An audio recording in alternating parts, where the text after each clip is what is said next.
క్రీస్తే సర్వాధికారి సైతాను జలము గుల్చెను పాతాళమునకు పంపను నీతి పదంబు పెంప రుధిరంబుగా జగనా క్రీస్తే సర్వాధికారి మృత్యుములు త్రుంపను నిత్యాదివంబు వెంపను మధ్యాని భయము దీపను మరణంబు గెలిచెగానా క్రీస్తే సర్వాధికారి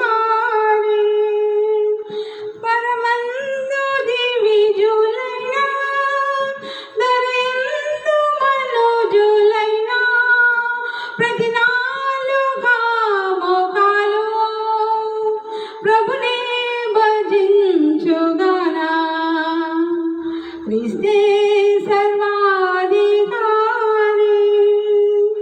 ఈ నామమునకు మించు నామము లేదటంచు యెహోవా తండ్రి యేసును హెచ్చించినాడుగానా క్రీస్తే సర్వాధికారి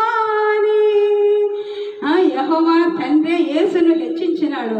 మరి మృత్యువు ముళ్ళు త్రుంపన్ నిత్య జీవము పెంపన్ మన కొరకు నిత్య జీవము. అందుకే యేసయ్య సర్వాధికారి శాశ్వత లోకవాసి. అక్కడ శాశ్వత లోకము, ఇది మనది అశాశ్వతమైన లోకము. మరి ముక్తి విధాత నేత, శక్తి నొసంగుదాత. ఎప్పుడు బలహీనలం అప్పుడే మనము బలవంతులం అని చెప్తున్నాను కదా. స్ట్రాంగ్ కావాలనుకున్నప్పుడు ఆయన నేనేమి ఇంత బలహీనంగా ఉన్నా అనుకుంటే ఆయన శారీరక ఫిజికల్ స్ట్రెంగ్త్ కాదు, మరి మెంటలీ మనము దేవుడు శక్తి ఇస్తాడు. ఎప్పుడు మీరు వీకో అప్పుడే మీరు స్ట్రాంగ్ అని చెప్పినవన్నీ కూడా.